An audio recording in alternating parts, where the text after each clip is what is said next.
Mark gave you a lot of credit for your ability to obviously be so versatile out there on the court, but he said it allows the team to kind of shapeshift to whatever circumstance is out there, whether that's you playing the five or they're down a certain amount of guys. Just how much pride do you take in that for yourself as a player? I take a lot of pride in it because it allows you to be able to be that Swiss Army knife for the team. Whatever the team needs from me that night, whether that's playing the five, like you said, or just bringing energy, or being able to handle the ball a little bit. Just it allows you to actually be a basketball player and just go out there and play. There's no position to it. So I'm grateful. What makes basketball such a challenge to defend? Just proven scorer in the league. He knows how to get his shot off. He's aggressive, getting to the rim. He's about 6'9", 6'10", so he's not a little guy. He's pretty big, so and he can handle the ball, like a guard. So he's super tough.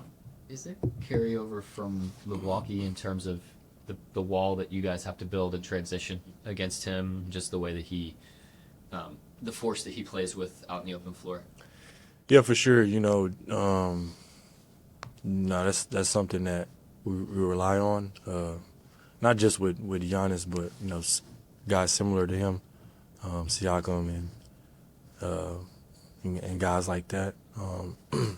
Just being able to help one another and have each other's back. All-Star reserves are going to be announced here in a couple weeks. What do you think, Jet's case should be to make it? I think I hope that he would be an all-star. I believe in my mind that he's an all-star.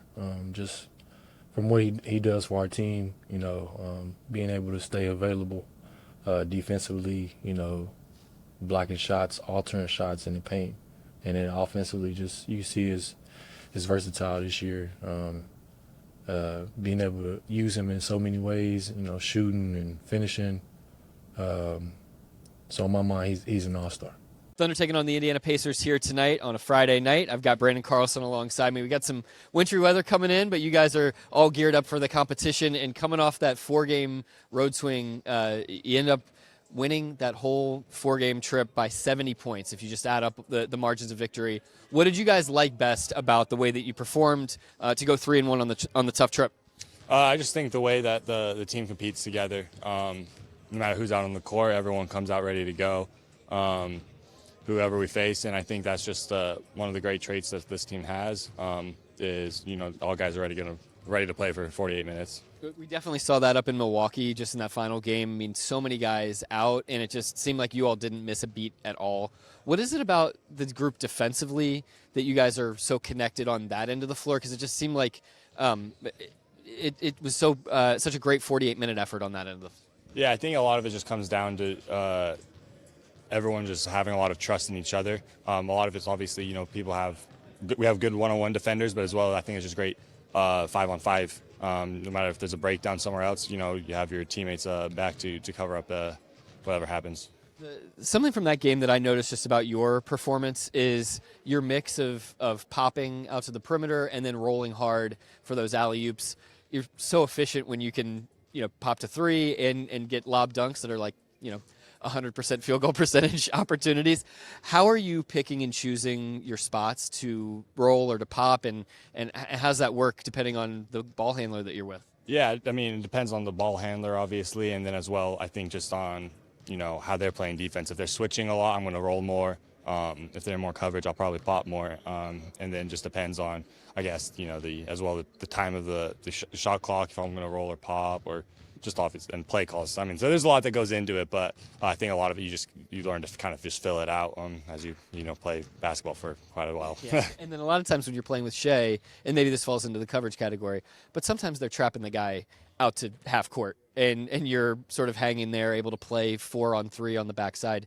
When you get those opportunities, what's your mindset? Is it, I'm wide open, let me shoot this right away? Or how do you kind of attack there when you get the ball thrown over the top to you? A lot of it is just, it kind of depends. I mean, usually when I'm open, I feel like I'm going to shoot it. So, but it does come down to, time and possession and how they rotate out of it, because obviously they send 2 to Shea, and so there's, you got a little bit of advantage. So it depends on how they rotate, and you got to read that. All right, let's focus on this Pacers team. You played them very, beginning of the season. Haven't seen them since. Obviously, they look so different than the team that you saw so many times over the last 6 months or so. What's key in this matchup with you all in terms of what they're going to be presenting? I think they're a very fast-paced team still, and I think they have a great guy in Siakam, who's one of their main players right now, and so we just got to continue to do the job. I don't think much changes from a perspective of what this team does. You just always go out and compete, play together, team defense, and continue to keep the ball moving and play our game. With Siakam, it strikes me there's a little bit of similarities to what you saw in Giannis Antetokounmpo, just in the sense of you got to stop the guy in transition, because when he gets downhill, the force that he can play with is tough. But then also he likes to kind of get into the mid-post. From a 5-man defensive standpoint, what do you all need to focus on there? A lot of it's just going to be, helping out in the paint when he does start those drives. I think we have a lot of trust on our other players to, get up into him and pressure him when he's handling the ball and, wanting to shoot those mid-ranges or threes. And then we just got to have their, help on the backside. Definitely a 5-man unit having to be engaged for all 24 seconds of the shot clock. BC, good luck out there tonight. Appreciate you. Thank you, Nick. All right, that's Branden Carlson. I'm Nick Gallo, and this is Thunder Basketball.